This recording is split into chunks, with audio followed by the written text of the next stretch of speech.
Le succès de la vente directe à la ferme, Olivier Père peut en témoigner.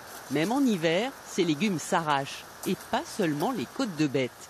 Aujourd'hui, on propose une vingtaine de variétés de légumes, à 25 variétés, suivant les saisons. On a commencé la première année, admettons 150 salades tous les 15 jours. Là, on plante pratiquement 1500 salades tous les 15 jours.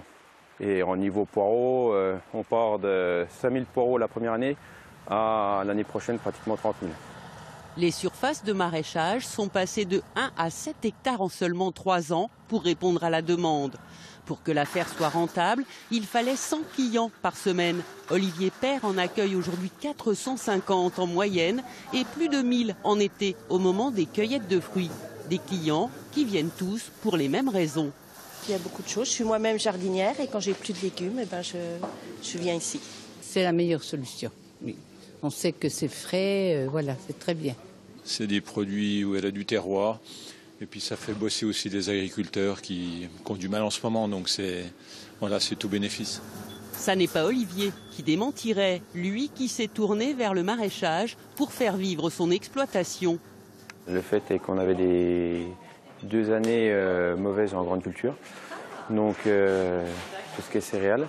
Donc du coup, il a fallu trouver une solution pour remédier à ce problème-là. Donc l'idée fut de rester sur le siège d'exploitation. Donc on a préféré se lancer dans les légumes qui restent travailler la terre. En 2017, comme la ferme du Château, 8,5% des exploitations de la région commercialisaient leur production en circuit court. Elles étaient 2352. Des initiatives individuelles ou collectives, comme le Drive fermier de Côte d'Or, qui réunit aujourd'hui une quarantaine de producteurs. Parmi eux, Ludovic Marais et Sylvain de Cherter. 22 filets. 22 filets. Producteurs de volailles et pisciculteurs, ils sont parmi les premiers à s'être lancés dans l'aventure en juin 2016. Moi j'aime bien tout ce qui est déjà associatif et puis l'idée était sympa de venir sur Dijon pour amener à une clientèle qu'on n'avait pas et permettre d'utiliser les marchés de niche en fait. Le vendredi matin, les producteurs viennent livrer les commandes passées sur Internet. Plus de 1000 produits sont proposés sur le site du Drive fermier qui sert en moyenne une 60aine de clients chaque semaine.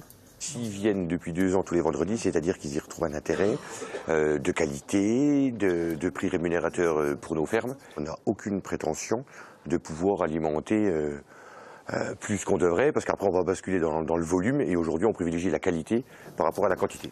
Fromage frais. Oui, le panier moyen ici est de 40 € et ce qu'apprécient par-dessus tous les clients, c'est le côté pratique du Drive, version 2.0 de l'alimentation de proximité. Aujourd'hui, moins de 7% des achats alimentaires se font en circuit court, des pourcentages en progression pour un mode de distribution qui recrée du lien entre producteurs et consommateurs. Bonne journée. Au revoir.